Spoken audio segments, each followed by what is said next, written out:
Hi, everybody. I'm Steve Coates, and I'm joined by Tim Saunders, my play-by-play partner on Flyers Radio.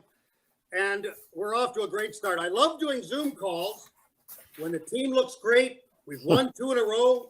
I know it's a preseason, but Timmy, that was pretty impressive yesterday against the Washington Capitals. Yeah, not bad. There may not be the same intensity in these round-robin games as the play-in games, the qualifying games. We're going to talk about that and the difference and how they arrived at this whole plan. But pretty impressive that they've been able to hit the ground running and almost pick up where they left off, 4.5 months ago. That was the big question heading into the playoffs, whether they could find that mojo they had. I mean, they were the hottest team in the National Hockey League, and they played the hottest team along with them yesterday, the Boston Bruins. And boy, I'll tell you what, they put on a show. They did, and let us officially, for all our season ticket members, welcome you to our playoff preview, sponsored by Bud Light. When fans can be fans, there's a Bud Light there. And I'm surprised, Coach, that you don't have your Bud Light prop in front of you. I still have time. Never too late for a beer. But you know what we're going to do for all the people that have joined us, and we certainly appreciate you taking this time to be interested, obviously, and excited about the Philadelphia Flyers at this time. But we're going to go through a little bit of a description, and we're not going to talk about everybody in the West. I mean, let's talk about what's happening here in the East. We'll maybe go a little bit over what's going on in the West, but the East and how the playoffs are going to work. Now, the first thing I'll talk, and then I'll hand it over to Timmy, is the seeds and how this all works. The top 4 seeds in the Eastern Conference, the Tampa Bay Lightning, Washington Capitals, the Boston Bruins, and the Philadelphia Flyers. Now, at this time, the Flyers are the 4th seed, the Boston Bruins are the number 1 seed. But they're going to play a round robin, and the round robin consists of playing each of those teams once. Then after you finish playing those games, then you'll be seeded 1 through 4, and that way you'll know who's going to play the winners of the play-in qualifying round right now, with the Carolina Hurricanes playing the New York Rangers, the Columbus Blue Jackets playing the Toronto Maple Leafs, the Florida Panthers playing the New York Islanders, and last but not least, the Montreal Canadiens playing the Pittsburgh Penguins. Coachy, the reason they kind of got to this plan, and I think it's fairly ingenious, they had to do something. If you've got 12 teams making the playoffs and you've got 8 teams playing in that qualifying round, you can't have the teams that come out of that qualifying round go into a series with the top 4 teams, with the top 4 teams having not played. That would have been a huge disadvantage, because coming out of a 4.5 month break, they can only do so much in a training camp to get up to speed. So this allows those 4 teams to play some games and hopefully get close to that intensity level and the compete level that the other 4 teams that are going to survive that quarterfinal round. Obviously, the Flyers are in a good position because they can only go up. They finished 4th in the East. You know, if you're Boston, maybe you have reason to complain because they can only go down. But I think under these unique, bizarre circumstances we find ourselves in, I think it's a signal, a tip of the cap to everybody in the NHL. Let's just get back to playing hockey. Nothing's going to be normal. It's going to be a little weird. We're going to have to make certain concessions, but let's just get playing. Coatsy, what they've done, what's gone into this whole thing in Toronto and Edmonton to create the bubble and to make this happen is so impressive. They've done everything just right. I mean, absolutely spectacular. I mean, they got 12 teams housed in the city of Toronto right now, 5 in one hotel, 7 in another. That's the bubble. And the bubble's working right now. And of all the pro sports right now, I think the Flyers, I mean, not the Flyers, but the National Hockey League have led the way on how to do this. And when you take a look at the playoffs, okay, maybe some teams got in where they shouldn't have, but I think it was the fairest way they could possibly do it. Everybody percentage-wise, they got everything evened out, so there was 24 teams, so they could have that play-in or qualifying round. Make sure the seeded teams have a little bit of an advantage. And then, as you mentioned, everybody has the opportunity to play a couple of games prior to getting into the nitty-gritty. And the presentation in the building is spectacular. I think that the players are really, I mean, they're into this. You can see that they're excited about it. And I was a little worried about the style of play. I was a little worried about the players being a little tentative, a little worried about, like, what are we going to do? How are we going to handle this? And I think they've been spectacular. Every team has played. I mean, they've been going full throttle. The game's the game, right?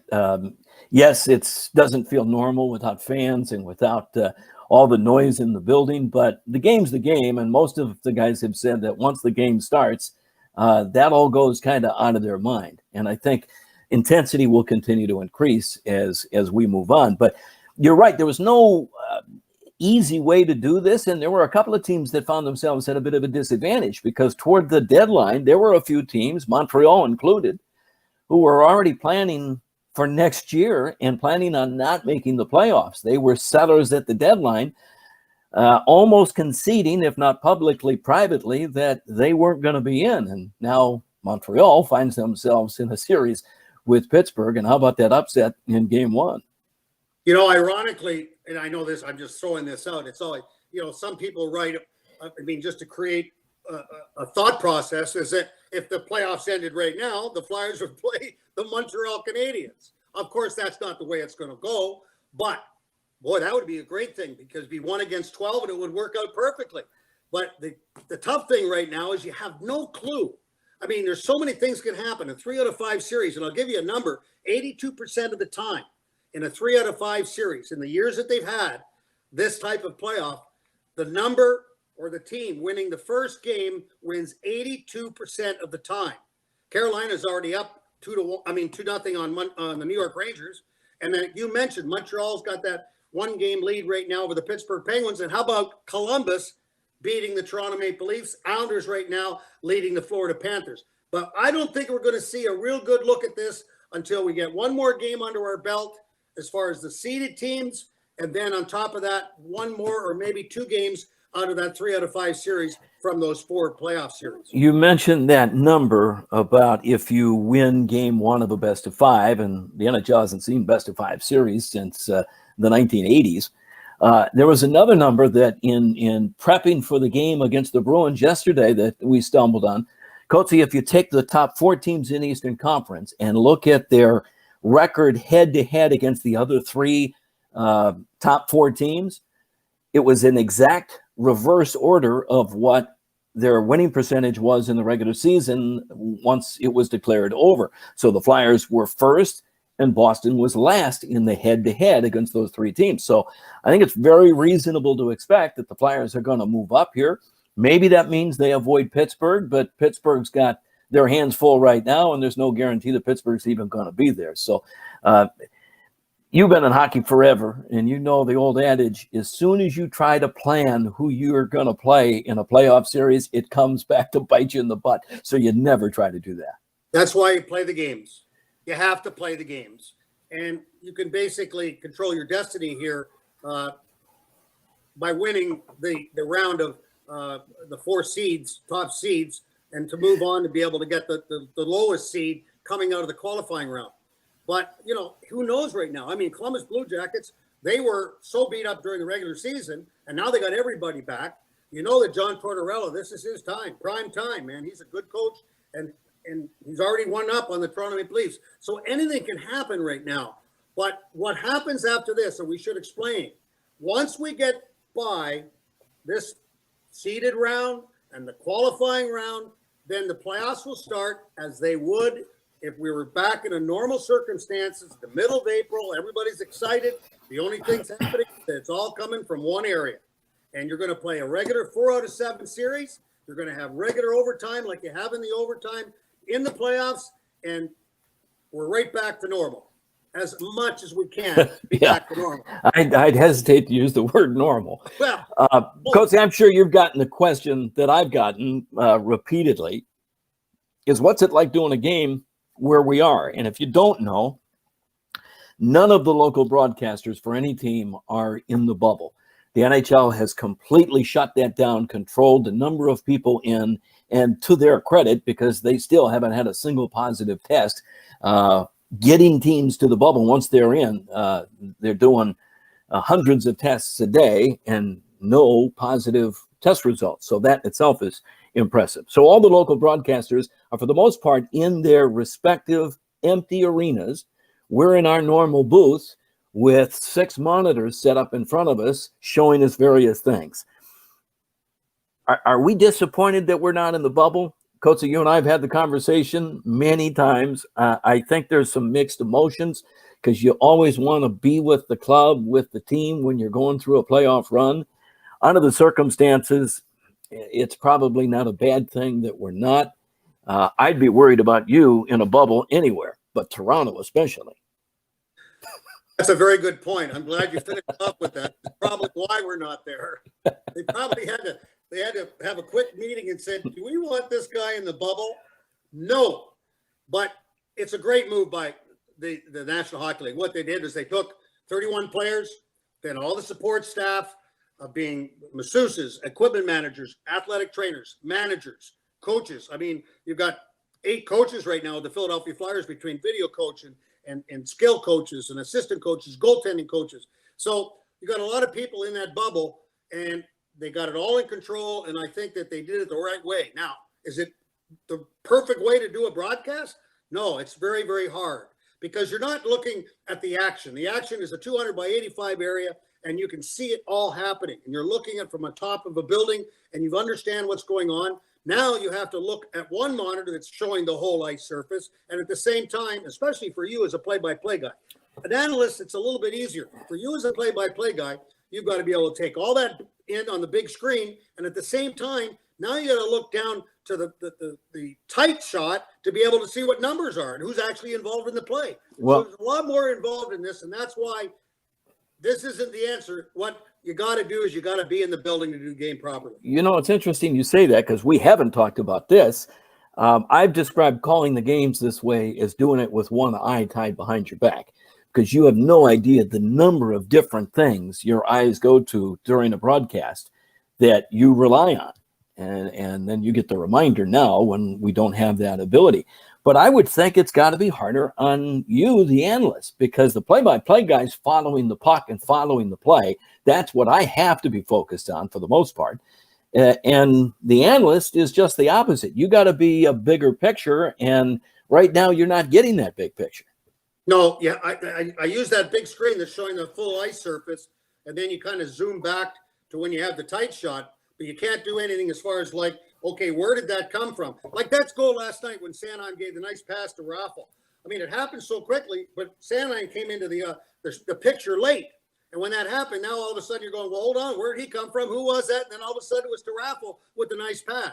So it's kind of putting it together and the combination of the two, but it's still very like just the sound itself, where you're not involved in the of the emotion of the building, the personality of the building. Yeah, and you're just kind of listening to the crowd noise they're piping in. Now, yesterday, I got to be honest with you, it was kind of an additional help, where all of a sudden we were getting the sound of the crowd noise cheering with the goal prior to we seeing it on the screen. So now I'm going, well, there's a goal coming up. This will be a lot easier to do the color. Maybe I should pay attention. What's that? You're thinking maybe I should pay attention. I think there's a goal coming up. Well, it is weird because we are getting effects, which means the mic's at rink level, and that affects your energy in calling the game. And they've got some piped in crowd, but we lost that periodically during the broadcast yesterday. And suddenly when that goes away in your headset and you're calling, it sounds like you're in a cave talking to yourself. And that's really disorienting. It is what it is. We're going to make the best of it. From a play-by-play standpoint, I think as you watch games around the league, especially listening or watching guys that aren't in those hub cities, you're going to hear a lot more mistakes of misidentified guys on goals. There have been a couple of goals that Jimmy and I have both guessed on. We've both guessed right so far, but it's just a matter of time, and you're going to have to take it when it comes. And, you know, you mentioned one thing, just so that we know that, or the people know that we have practiced, the instructions that you get to be able to handle being in a crowd, being in things, that we have a piece of plexi, a big piece of plexi between the two of us in the booth and watching all those monitors. And I wear a hazmat suit next to you, so I think we're good. Yeah, for a lot of reasons. Let's talk about, and for all the folks that are obviously obviously in on his call, and we're looking forward to the game against the Washington Capitals on Thursday. But what we're talking about right now is a little bit of background of what's going on in the playoffs. And before we get into our questions, we have some fans that sent in some questions, and we're going to go into those. But let's talk a little bit about yesterday's game, because I just thought that if we didn't realize yesterday in watching that game how well this coach has done in making this team prepared for this time, Alan Vigneault and his coaching staff have done a marvelous job, Timmy. And boy, I'll tell you what, watching that game yesterday and the way they did, I mean, both zones, the neutral zone, the goaltender was spectacular. I think we've got a lot to look forward to. Yeah, and you know what? We make no bones about it. We're really open with the fact that we, the broadcasters, are paid and selected by Philadelphia Flyers, and we're going to try to put the best positive spin on things to a point before, without losing complete credibility. So in most years, we'd say, oh, yeah, we're optimistic for this reason and this reason. But I think you and I agree, and everybody that's followed this team all year long, there is some genuine reason to be excited that this team actually may finally have the pieces in place where they can not only make a long run, but legitimately win it. Coatsy, the thing I look at the most is their record against the other top 10 teams in the National Hockey League. And again, the Flyers had the best winning percentage against the other top 10 teams. Yeah, you know, the one team, I mean, they're as good as anybody. There's no two ways about it. I mean, from the back end to the forward position, the centers, you're only as good as how your centers are. I mean, Carter Hart has proven that he's among the elite right now in the National Hockey League. And when you take a look at the competition, they did well against the Washington Capitals. Obviously, they can beat the Boston Bruins. And, you know, the team that worries me the most in the Eastern Conference, the Tampa Bay Lightning. I mean, they're a team that have a great goaltender in Vasilevsky, could be the best goalie in the National Hockey League, taking Carter Hart out of the argument. But when you take a look at that hockey club, they are dynamic, 1 through 4, big defense, and they're going to be, I think, the team that the Flyers will face. I think that's the team you're going to see. That's what I envision, Tampa Bay against Philadelphia in the conference final. Because you're saying to get through the Eastern Conference, you got to go through Tampa. I truly believe that. And I think Tampa's on a mission because of what happened last year. Yeah. They were obviously the favorite to come out of the Eastern Conference last year, and they got knocked off in the opening round by the Columbus Blue Jackets, and they got a little bit of a burr on their butt right now. And I think that they're on a mission. So I think that would be the perfect situation right now, because I think the Flyers will be there. I think John Cooper is the one guy that's laughing the most at the Toronto Maple Leafs situation right now, based on what Columbus did to Toronto last night and just smothered them. Tampa saw that in the first round last year, and a lot of people were shaking their head like, how can that happen to a President's Trophy winning team to be shut down the way Columbus did it? Well, they're doing it again. They're very capable of playing against the other best teams in the league. Well, it's interesting you bring up John Cooper because he's one of the better coaches in the National Hockey League. But when you take a look at the teams that are in the fight here for the Eastern Conference opportunity to represent the Eastern Conference in the Stanley Cup Final, 3 of those coaches of the seeded teams right now are the finalists, well, not the seeded teams, but in the Eastern Conference playoffs. John Tortorella, Alan Vigneault, and Bruce Cassidy are all finalists for the Adams Trophy as the best coach in the National Hockey League. Tortorella's done a heck of a job this year with that team. He was missing 9 players at one time. 9. And not for just short periods of time, extended periods of time. And he had his team competitive throughout that whole time. Alan Vigneault took the Philadelphia Flyers team out of nowhere. And we were told about Alan Vigneault in his first year with any team, with the New York Rangers, the Montreal Canadiens, the Vancouver Canucks. He's always done a great job.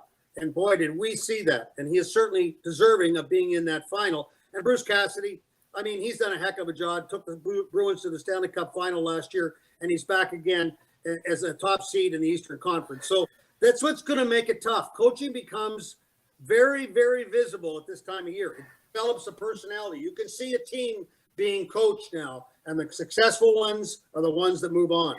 Yeah, Coatsy, since you're talking about coaches, I think back to some of the press availabilities that these players have done since they got to the bubble.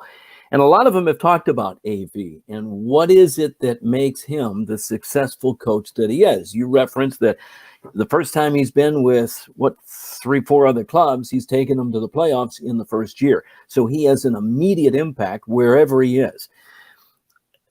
We saw a guy come in complete control. He knew exactly what he wanted from day one. It was kind of his highway, or his way or the highway, but not in a threatening way. And in listening to some of the players' comments about Vigneault, what stood out to me is how many of them said it's his ability to motivate and demand accountability while at the same time building a guy's confidence. And that's not easily done. That's a fence that is kind of hard to straddle. I'll tell you what, the word accountability has been our buzzword on our broadcast. Started around January. No, actually, the accountability started back in November, where you could see that you want to play, then you're going to have to produce. If you don't produce, you're not going to play. I think Shane Gostisbehere is the perfect example. A guy who was a regular with this hockey club over the last few years. He didn't have a very good year, and now all of a sudden you've got 6 in front of him, and he's your 7th. The bad news is that it is your 7th, and it's sad to see that happen. The good news is that you have a 7th as good as Shane Gostisbehere, because you got a long haul here to go in the playoffs. But accountability is what I think is the number one reason that you see this hockey team having the success it's had, because you get the veterans to buy in. Giroux, Voracek, Couturier, Van Riemsdyk, Hayes. You get these guys buy in, then all of a sudden the locker room changes. The younger players are seeing it. And then all of a sudden you get into that locker room and they're starting to win. They got really hot in February and they go, you know what? They look around that room and they go, you know what? We're pretty good and we're well coached. Don't forget. I mean, we give Vigneault all the credit, but don't forget about Michel Therrien, Mike Yeo, Ian LaPerriere, Kim Dillabaugh. I mean, all these guys are involved and they're all had great success. Dillabaugh's won 2 Stanley Cups with the Los Angeles Kings. Michel Therrien, Mike Yeo, both head coaches, a lot of success. And of course, Ian LaPerriere, he's the prototypical. I mean, you'd love to have, you got to have guys like Ian LaPerriere involved in your hockey club. So those people have a lot to do with the dynamic right now of this hockey club. Let's go back to that dynamic, though. Coach, you played for a lot of coaches in your career. Do you remember one who was able to walk that tightrope? Because it's easy for a hard-nosed coach to go in and scream and be demanding and demand accountability. But if guys then don't want to play for that coach, it's not going to work, at least not for any length of time. So again, you've got to be able to demand that, motivate guys, and still instill confidence. Any coach come to mind that you played with that was especially good at that? Not really. Well, it explains a lot. No, I say that to just provide a little humor. I mean, I think that like a guy that I played for, who was a longtime coach, and he coached in the Washington Capitals and the National Hockey League, but he was a longtime coach in many leagues, won in many leagues. And he was a guy that was a fun guy, but when it was time to come down with a hammer, he'd come down with a hammer. But the dynamic of being a coach now is so much different because that's true. There's so much money involved, and the game has changed so much. Now you got to be a coach, you've got to be an instructor, you have to be a psychologist. It's a lot of things moving, a lot of moving parts, and that's why you have to have 5 coaches now. I mean, back in those days, there was 2 coaches. The Philadelphia Flyers actually back in 1973, before that actually 72, were the first team to ever have an assistant coach in Mike Nicola. Right. That was unheard of, an assistant coach. That was like, what are you doing with an assistant coach? Now, I told you, we got 8 coaches up in Toronto. So the dynamic has changed. So it's hard to make that comparison. And plus, all the numbers, like the analytics and the people, the support people that you have to provide for a coach, the video. I mean, we have 2 excellent video coaches, and they provide all that video to these coaches on a game-to-game basis and between games. That way they're most prepared, and every team's got that now. So it's a tough position to be in, but you got a lot of assets helping you. Yeah, you're right. You probably can't effectively compare eras because it is so different. One of the comments one of the players made about AV was that he's been willing, even though he's been in the game a long time, to embrace the science that's come in our game from a physical conditioning standpoint. There are things that they now have at their disposal that, Coachy, they never had before. Well, back in the day, my first training camp was the purpose of you came get in shape. You didn't play the games. There was no preseason games for 2 weeks. And we didn't have all that fancy equipment to be able to go out and say, yeah, I rode the bike and I didn't breathe properly and all that. I mean, if you felt bad, you went and had a beer and you came back the next day to play. Now you have all this equipment and you're getting tested and your body fat.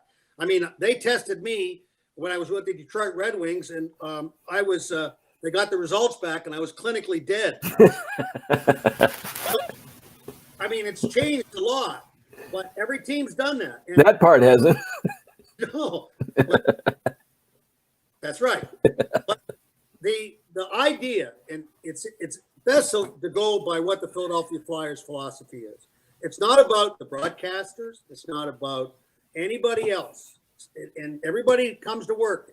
The administration's there to support, and the hockey department's there to support. And it's all about supporting the 23 players. And right now it's 31 up in Toronto to make them have the best availability of winning. That is what this is all about. The key is now that everybody else in the National Hockey League is doing it. It used to be the Flyers are one of the prime examples of one of the best teams to do that, to make sure they get the best hotels, the best travel, and the team is best equipped to win hockey games. That's what it's all about. All right. So, Coachy said we do have a few questions that have been submitted from the season ticket members, and we're going to get to some of those. But, Coachy, let's get to yesterday's game and what specifically your takeaways were. I assume they're similar to mine. What impresses me about what they did with the Bruins yesterday was, we often say it in a playoff series, and so this was kind of a microcosm, that top players sometimes cancel out other top players. The Flyers are very, unlike a lot of teams, are very much less star dependent. There's more depth on this team, and they rely on that depth and the fact that everybody's bought in and there's one set of rules for everybody, and they get scoring from throughout their lineup. You got 2 goals yesterday from the fourth line. You didn't get anything from your top line of Voracek, Giroux, and Couturier, but they shut down the highest scoring line in hockey. I think that depth was evident yesterday and makes me more encouraged about what we're about to see. Well, you had mentioned about that fourth line, and we had talked in our open about the fact that you and I both agreed that the big key was that the first line for both teams, high power, no two ways about it. They weren't involved yesterday. Second line, Hayes against Krejci, very even. But we thought that the third and fourth lines were a lot better for the Philadelphia Flyers than the Boston Bruins. And ironically, the only Bruin goal came from their fourth line with Chris Wagner. But that third and fourth line for the Philadelphia Flyers are going to play a big part in the way this hockey club plays throughout the playoffs. Because this is a complete hockey club. This is 4 lines and 3 solid defense pairings. And that's what really was a success, or the reason for the success yesterday. Everybody was involved. They shut down Couturier and those guys. And you know what? It wasn't a 1-to-1 situation. They had different people out against that Bergeron line, and they really struggled. I mean, they didn't have any but 2 shots up until the time they pulled their goalie with 4 minutes to go, and all of a sudden they got more shots with the goaltender pulled. Yep. But Flyers basically controlled that hockey game from the beginning of the second period to the end, and that's what was exciting. They did an outstanding job on the forecheck in the offensive zone. They never took the foot off the pedal. In their own zone, I am so impressed about all 6 defense and their ability to be able to move the puck, whether themselves with a single pass, first pass out, or D to D and then out. And they're a team that you can just see that Alain Vigneault has got them in a system to get that puck out as quickly as possible. When you get the puck out and you get 5 moving out at the same time, then you're going to be more successful heading into the other offensive zone and more capable of scoring goals. And I think you saw he's motivated. He's encouraged young defensemen like that second D pair of Myers and Sanheim. They were instrumental in that victory yesterday. And it's the thinking is you spend less time in your own zone, you're not going to get scored on nearly as much. And their ability to move the puck, as you say, and then jump into the play has been pretty impressive so far. The way this has all come together, it's kind of it's surreal because the pairings, Haig and Braun, I mean, who would have thought that all of a sudden they, as a third pairing, would be a huge part with this hockey club. Myers and Sanheim have become, prime time.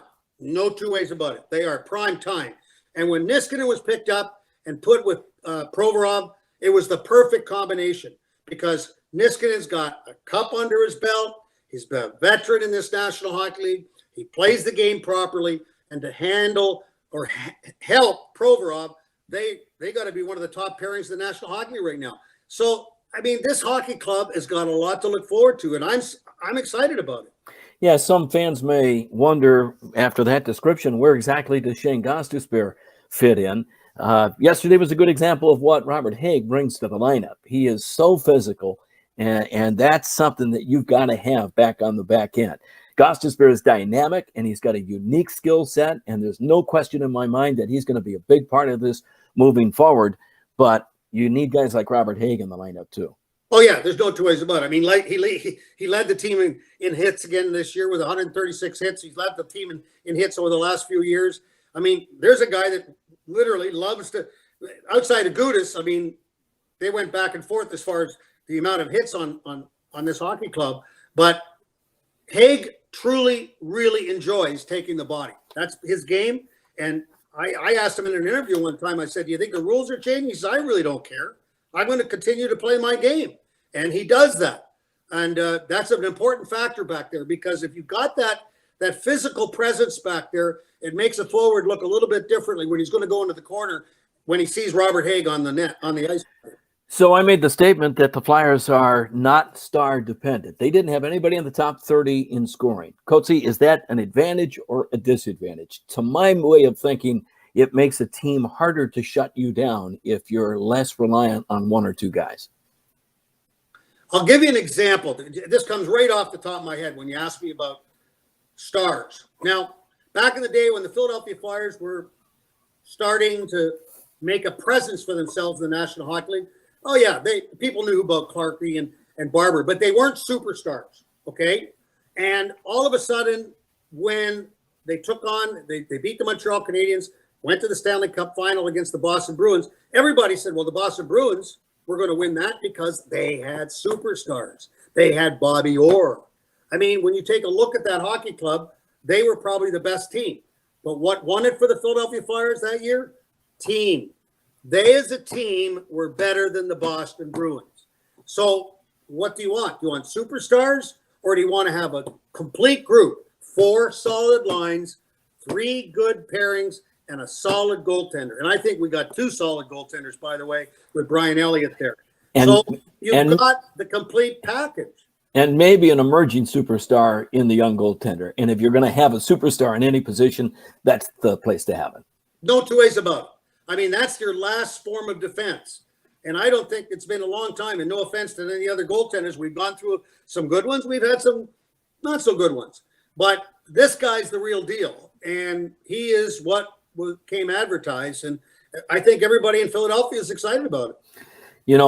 When you work for the team and do what we do, we're always reminded to manage expectations, not blow a guy's tires up so much that you create unrealistic expectations. With Carter Hart, that's harder to do because you hate to compare him to a star because that's unfair to a 21-year-old kid. But the fact of the matter is, everybody says it. He reminds people of Carey Price, and there hasn't been another goaltender at this age to be as good as he is. And he's got some other qualities that I think are similar. His calm demeanor, he's unshakable. He's mature beyond his years. He's the perfect mix. Now, granted, he's still got to do it at this level, but I don't have any reason to believe he won't. All the things and more. That's what it's all about. His demeanor, it's interesting. Nothing bothers him. He's been on the world stage as far as junior is concerned, in the World Juniors and all that. So it's not something that he hasn't seen before. Obviously, this is his first playoff in the National Hockey League, but he didn't look like any kind of rookie. And we've always said we can tell at the beginning of a hockey game when we look down and we see a goalie.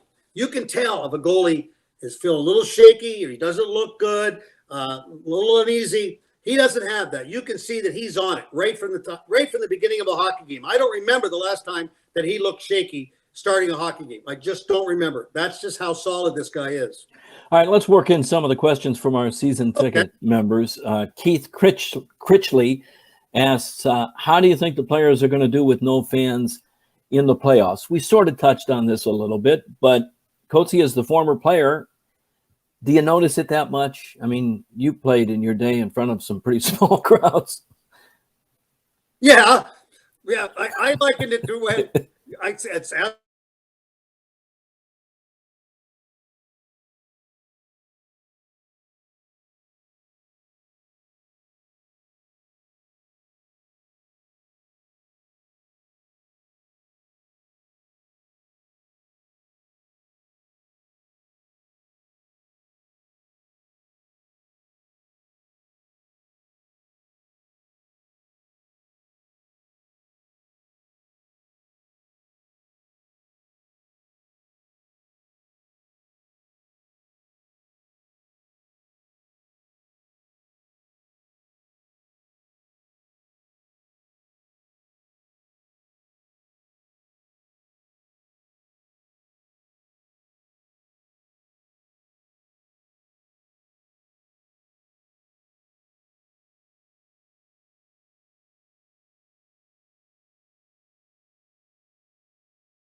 Coatsy, we went off the air for just a bit. I thought it was some of your best work, actually. as soon as we went off, I had some.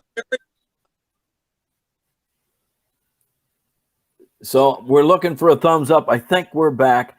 We were talking about the assistant coaches too, and the coaches have to be aware of the fact that with no crowds and with as many microphones as there are at ice level, some of the normal stuff that they're screaming is drowned out usually by arena noise, and maybe it's not so much now, and they've got to be a little bit aware of it.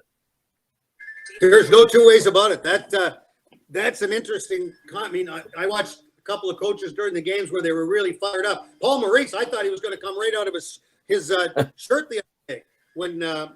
You need to get that? No, it might be your agent.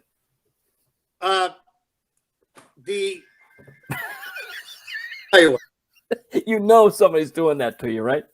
No, I know, but I watched Barry Trotz yesterday when there was a big hit in the game, and he was calm because they're all aware that you can be able to hear this. So it's going to be interesting for every coach to be able to, like Vigneault doesn't get mad very often. So a guy like Tortorella probably is most prone to be able to get caught. I'm laughing because Coatsy has an ongoing love-hate relationship with his phone.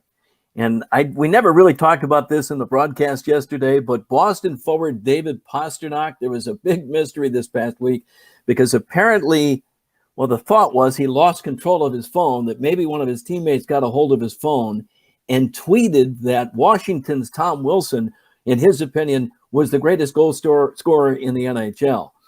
And that brought a lot of questions about who hacked Pastrnak and who got his phone. Coatsy, you have a long history of having somebody get your phone and change things.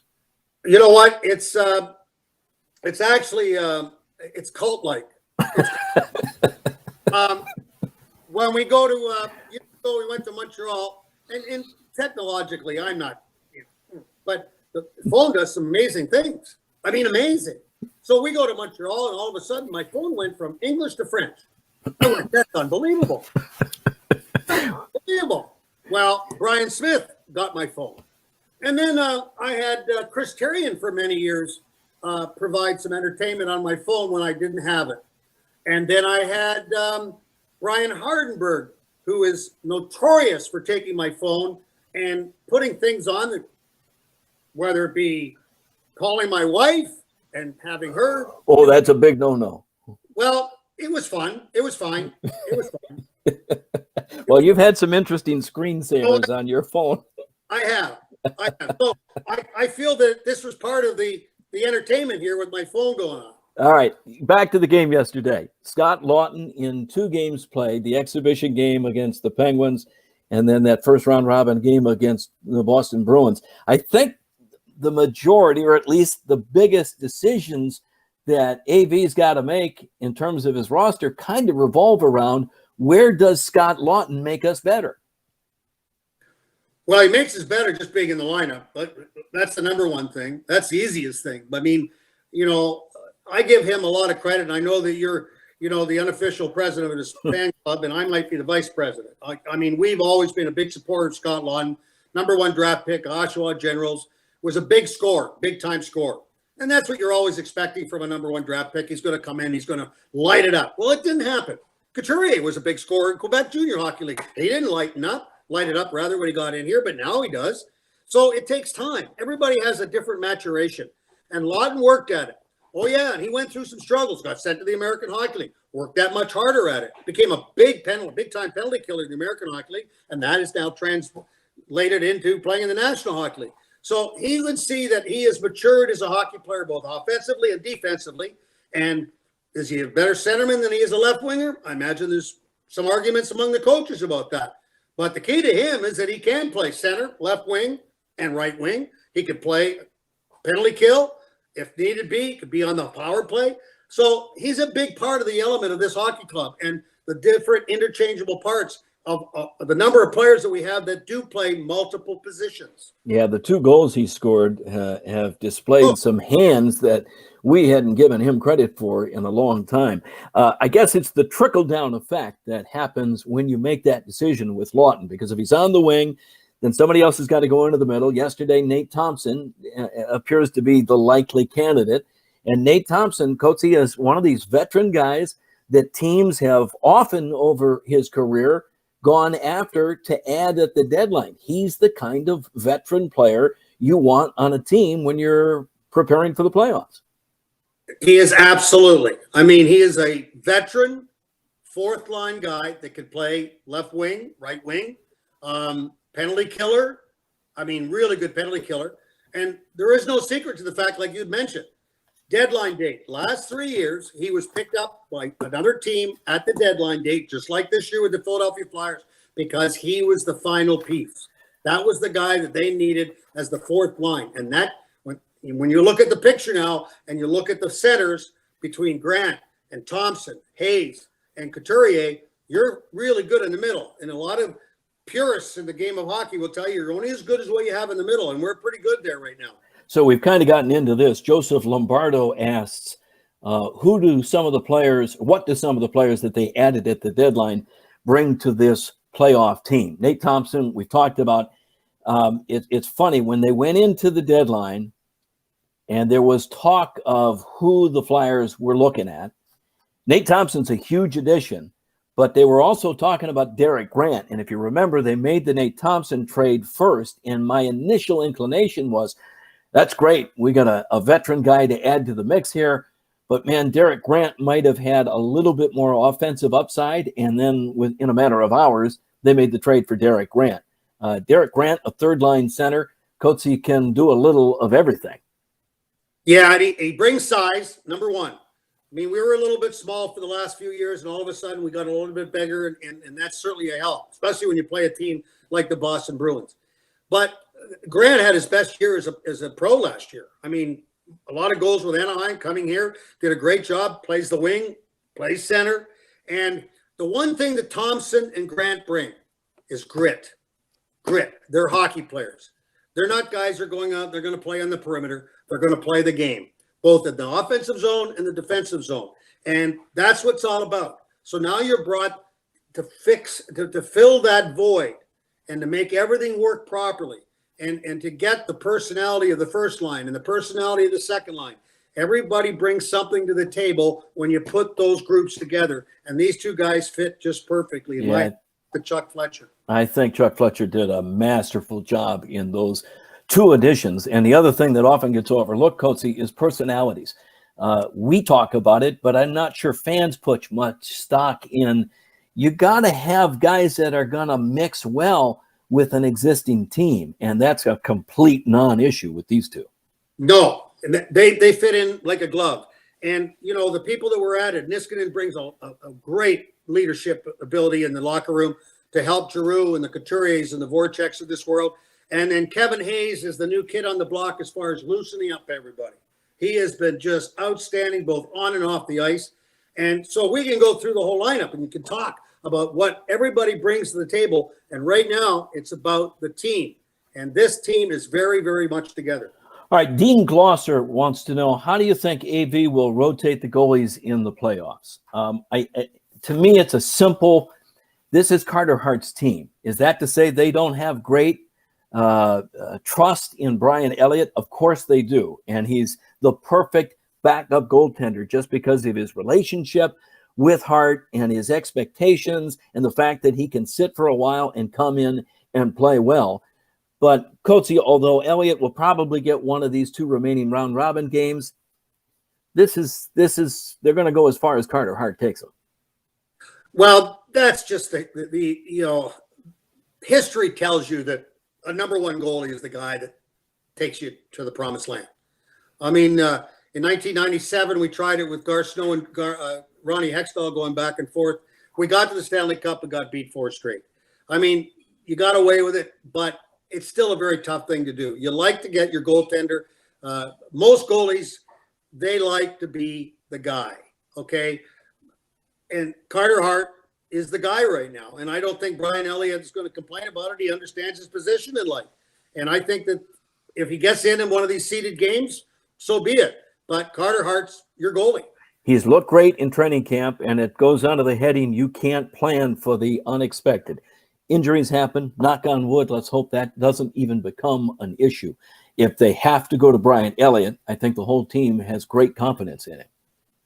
Oh, I have we've talked about that many a time. And there's no question that I have great confidence in Brian Elliott. I mean, he played really good in that third period against the Pittsburgh Penguins. I mean, really good. I mean, he was tested on numerous times. I mean, he's been behind the scenes. Everybody's talked about Carter Hart, but when we've called on Brian Elliott, he's done his job. Yep. Jeffrey Wallner asks, who do you think is the Flyers' toughest matchup in the playoffs? We've already said we're not going to delve too much into the Western Conference because the Flyers are only going to face one of those teams, whoever's left standing. In the East, I would be surprised personally, although playoffs are meant for upsets and they happen, but I'd be surprised if the top 4 teams in the Eastern Conference don't make it through the first round and are still standing as the last 4 teams. So having said that, Coatsy, is Tampa the toughest challenge the Flyers face? I think, for me, in me personally, I think Tampa is the most complete team. Boston, like I said, you know, third and fourth lines being able to provide some offense where Tampa can bring it all, you know, right through. And I think they got the best goaltender. When you take a look at the other teams, I'm not surprised Columbus beat Toronto. I truly believe that's my dark horse, my upset special is Columbus beating Toronto, just on the fact that Tortorella will outcoach Sheldon Keefe. I just truly believe that. Looks like Carolina's going to handle the New York Rangers. The Islanders look really good against the Florida Panthers. I don't know what that game's on right now. I think the second game. And Pittsburgh should beat Montreal. So, but Pittsburgh, it's interesting. Pittsburgh doesn't have a lot of grit right now. They really don't. They're a good hockey club. They got 2 of the top players in the National Hockey League, but they don't have a lot of grit. And I'm wondering if that's hurting them right now. Montreal did a great job of really shutting them down the other night. Jake Gensel's back from missing the last 30 games of the season. They had injury problems like as much as anybody. I think they were the third most man games lost to injury. Keith Jones has already predicted he thinks Pittsburgh's going to win it all. I'm not sure Sidney Crosby has been at his best yet, and they don't win if Sid isn't Sid. Our Keith Jones picked the Pittsburgh Penguins to win? You believe that? Are you sure it wasn't the Keith Jones that's the voice of Phil Park? Maybe I have it wrong. No, Jonesy doesn't, he's not political. He'll tell you what truly is on his mind. And if he thinks Pittsburgh's going to win, I mean, they were one of the hottest teams. And think about this for a second. They had a lot of injuries also. I mean, they missed Crosby for a while. They missed Malkin for a while. No Gensel. But, Jonesy might have a little bit of a point here, maybe a big point, where they pick up the kid from Minnesota, Zucker. Yep. Thinking that they're not going to have Gensel. And all of a sudden now they got both of them. So that's got to be a plus. Yeah, that's a team I think we all still respect. I know in Philadelphia you love to hate the Pittsburgh Penguins, and the one guy especially, but you still have to respect that team, and they are stacked, and that's one team I'd rather not have to play. No, that's the team that we right the other night when we were talking about during the Pittsburgh game. This is the team we do not want to take on. It's just not – you don't need that right off the get-go, okay? The Montreal Canadiens are fine. Other teams – Carolina would be a good series. Carolina is very discreetly a very good hockey club. I mean, It's no secret that they're beating New York Rangers right now. But there's a lot of good hockey players, hockey teams in there. Well, Coachy, we've rambled for about 50 minutes, gotten some questions from season ticket members. I'm going to put you on the spot as we wrap this up. Answer this question. The Flyers will win the Stanley Cup if what happens? What's got to happen for this team to really close the deal here?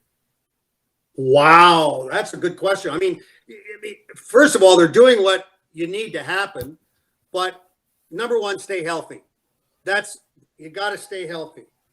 We have great backups. I mean, we got depth at the forward position. We got depth with Shane Gostisbehere being your seventh, but you got to stay healthy. That's the number one thing when you're in the playoffs, because when you lose a key player, it becomes huge in a very short series. The other thing is your goaltender has to continue to stop the puck. Those are the two things that I think are the most crucial when you're going into the playoffs. After watching what happened yesterday with the Boston Bruins, we know that this team is on all cylinders right now. Yeah. I don't know what the situation is with Michael Raffl. I hope he's not hurt too badly, because you could see yesterday from the way he played, he's a big part of this hockey club, and it's needed for this team to make the big run. So in the way of an update, Raffl will not play tomorrow Thursday against Washington. Joel Farabee will come back into the lineup, and AV is saying that there may be a couple of other roster tweaks. He's kind of taken a big picture approach to these next two games, just to kind of make some final decisions, look at guys in different positions before he decides what he's going to go into the first round of the playoffs with. Well, and I think that we just said, what a great, all of a sudden, okay, you lose a guy like Raffl, and you're bringing a kid like Farabee, who's got such a great upside. I mean, this kid is the real deal, and he's not the biggest guy in the world, but he goes to the tough areas. He's a thinker. If you watch him play, as soon as he gives a puck, he's thinking about where he's going to go, what he's doing, and when he's going to be ready to get the puck back, and when he's going to shoot the puck. All these different things are a sign of a scorer. Thinking ahead of where you are on the ice, when you're going to get it, and who's going to be around when you do have that opportunity to take the shot. So having him as the 13th right now, and Gostisbehere is the 7th, everything's in place right now. You've already had an injury. You can fill Farabee. That's the good thing. And I think now that you've asked me about what's important, it'll be the Flyers against the Colorado Avalanche in the Stanley Cup final. Interesting. Okay. Well, we're not in the bubble, but we will bring you the whole playoff series coming up, all of the playoff series coming up from the Wells Fargo Center. We're going to be in our booth doing it off of monitors. It's a little strange, but we're happy to be working, and we hope that you'll tune in on 97.5 The Fanatic and the Flyers Radio Network. NBC Sports Philadelphia is doing the same thing for all the games that they're going to carry in the qualifying round and the first round. The broadcast schedules are available at PhiladelphiaFlyers.com. So, Coatsy, we want to thank all of those that jumped on this Zoom call today for our playoff preview, sponsored by Bud Light, where fans can be fans. There's a Bud Light there. Thanks, everybody. Enjoy the games.